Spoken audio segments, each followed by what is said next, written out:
7/6 inches in height, projecting back into the upper end of the gallery, a distance of a little over 5 feet. The horizontal passage continues southward past the step, entering a small chamber known as the antechamber. This antechamber has many curious features. The most prominent being a raised boss or seal in the shape of a horseshoe on the north side of a granite slab which protrudes from one wall to the other.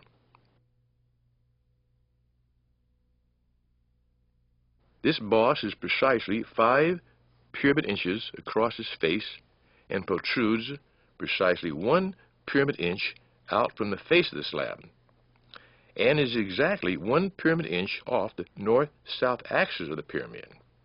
From the edge of the boss to the eastern end of the slab, this distance is exactly 25 pyramid inches, or 1 sacred cubit.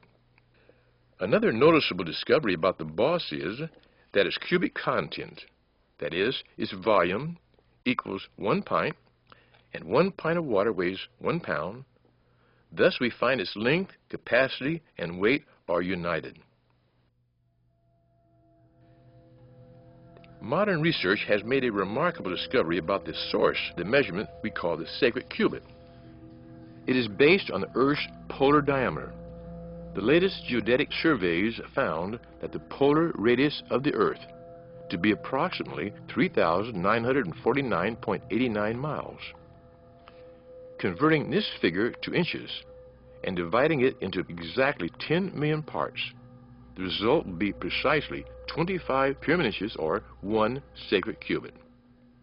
This sacred cubit is more accurate than the French meter, which is based on the 10 millionth part of the so-called quadrant of the surface of the Earth, from the North Pole to the equator, a curved line on a not-so-perfect sphere. 1 sacred cubit, or 25 pyramid inches, equals in American and British inches 25.0264, a very slight difference, which suggests that our inch was derived from the pyramid inch in the Great Pyramid.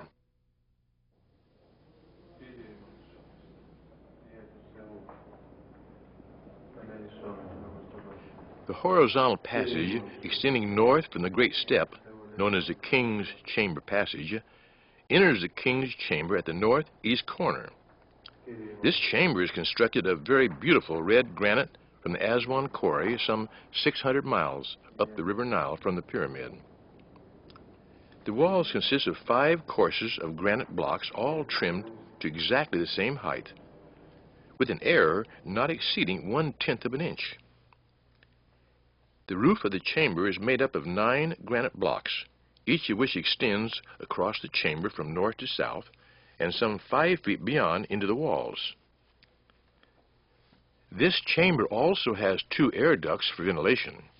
One enters the chamber near the entrance on the north wall, and each air vent has a bore of about 9 inches square. The purpose of these air vents is a mystery to those who believe the Great Pyramid was built as a tomb for a dead king, as an airtight compartment is necessary to preserve a body. The only movable piece of furniture in the pyramid is the coffer or sarcophagus, sitting in the west end of the chamber. It is made of the same Aswan granite that is used in the entire chamber. It has been hollowed out with some sort of auger and bit, which would have to have been of some extra hard, precious stone. Spiral marks can be seen running down the inside wall from the carving tools. It is remarkable to note that the cubic area of the coffer's walls and floor equals the cubic contents it holds, which is exactly 1 English bushel, a now outdated measurement for grain. And the diagonal joining opposite corners of the bottom of the coffer is double its height, and the diagonal of the chamber's floor is also double its height, suggesting a special purpose by the builders. It is also significant that the coffer is the same size as the Ark of the Covenant of the Bible, and that the King's Chamber itself holds the same volume as the molten sea, that great brass bowl held up by 12 brass oxen, which sat in front of King Solomon's temple in Jerusalem.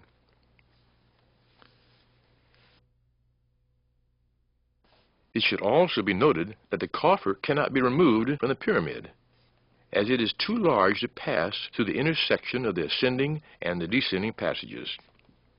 The measurements of the king's chamber reveal some amazing facts determined by geometric pi proportions.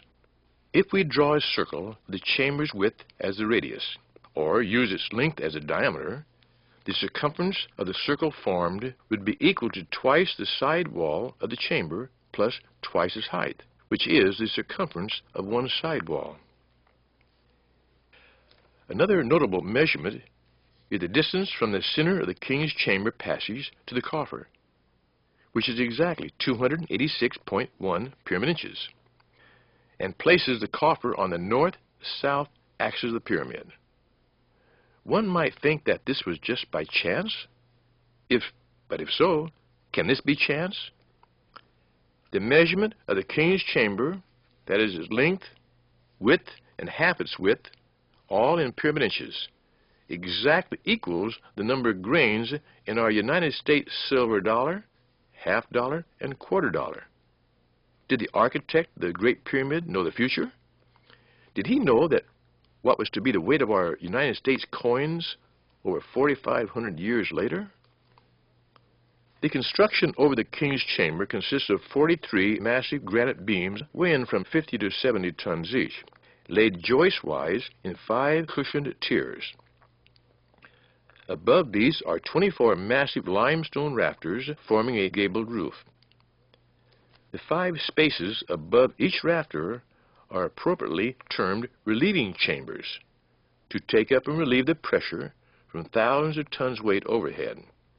A cross-section shows how the beams were placed together, running from one end of the chamber to the other.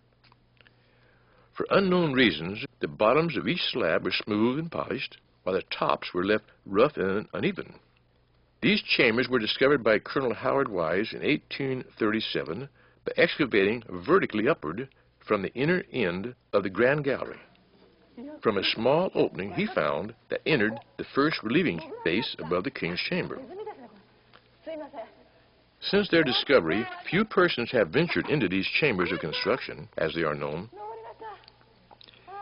This film of a Japanese investigation made some years ago provides a rare opportunity for the chambers to be seen by the viewers of this film. However, unless you speak Japanese, you will have to guess at what is being said. But the efforts to gain access to these little-known chambers can readily be seen.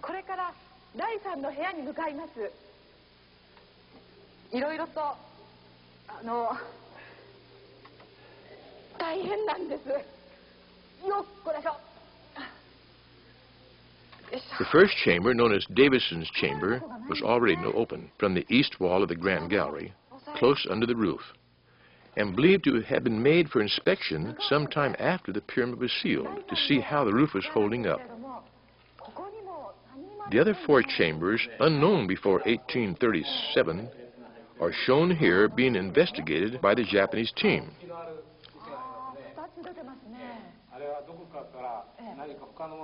There are no footholds, and a slip at the top could mean a fall of some 30 feet.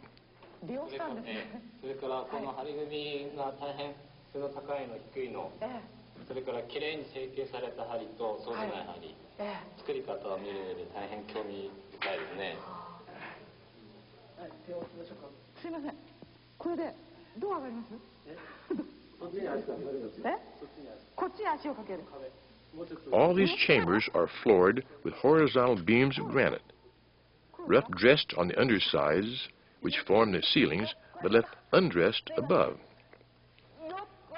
These successive floors are blocked apart by squares of granite in the first known chamber, but limestone blocks are used in the upper 4 chambers. Evidently, limestone was used to absorb any pressure due to subsidence to protect the king's chamber, as limestone would crush first, and that is exactly what happened. All the limestone blocks were found to be crushed. Even some of the granite beams cracked. However, the king's chamber remained protected, an example of good engineering. 経験を積んでたはずの人が、なぜここだけ高くしてるかっていうのは謎なんですね。それからこういうこのなみなみになってますね。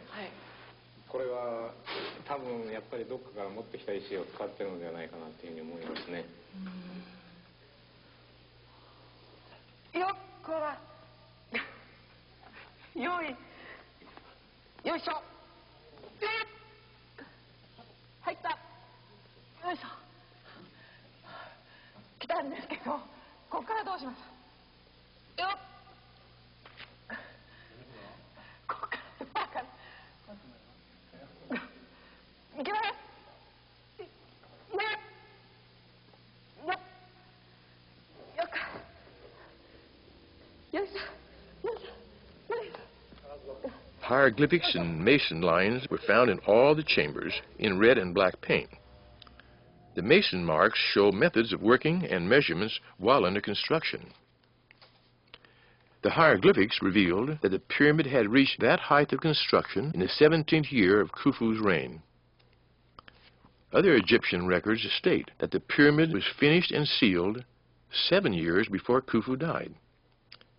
This is additional evidence that the pyramid was not intended to be his tomb. A large cartouche of Khufu can be seen, nearly all broken away as a result of Colonel Weiss's forced entry. The King's Chamber reveals another scientific phenomenon, the Great Pyramid, in that it incorporates the proportions known to architects as the golden section or golden number, which turns out to be the cosine of the pi angle of the pyramid, namely 1.618. This can be seen by dividing the rectangular floor of the King's Chamber into 2 equal parts or squares. Then divide one square in half and swing the diagonal down to the baseline. And where it touches the baseline, it will be 1.618 in relationship to the side of the square, which is 1. Was it just by chance that the builders of the Great Pyramid knew the measurements of our Earth and its relationship to the Moon? Measurements only known in this century, the so-called space age. Did they also know the size of the Moon that the Creator of the universe placed in the heavens as a lesser light? If we place the circle of the Moon tangent to the circle of the Earth, the exact proportions of the pyramid can be constructed on their combined radius using the pi angle of the pyramid, this being 51 degrees, 51 minutes, and 14.3 seconds, which is the exact angle of the casing stones. Another coincidence?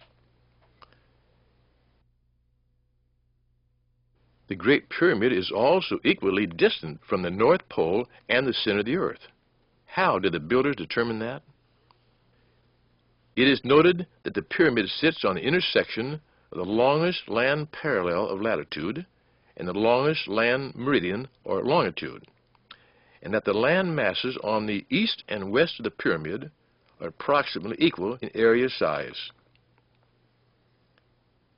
Another notable feature of the pyramid is that sides are not flat triangular sides, but are angularly recessed by 35.76 inches. The same figure as the overhang of the capstone and the height of the great step. An arc passing through this recessed point on each side of the pyramid and the opposite corners produces the curvature of the Earth, the radius of which is 3,949.89 miles. This, when divided into 10 million parts, equals 1 sacred cubit, or 25 pyramid inches. Also, an imaginary line extended out into space from the pyramid's entrance passage at its angle of 26 degrees, 18 minutes, and 9.7 seconds would cross the Earth's axis of rotation at a distance precisely 7 Earth diameters away from the center of the Earth.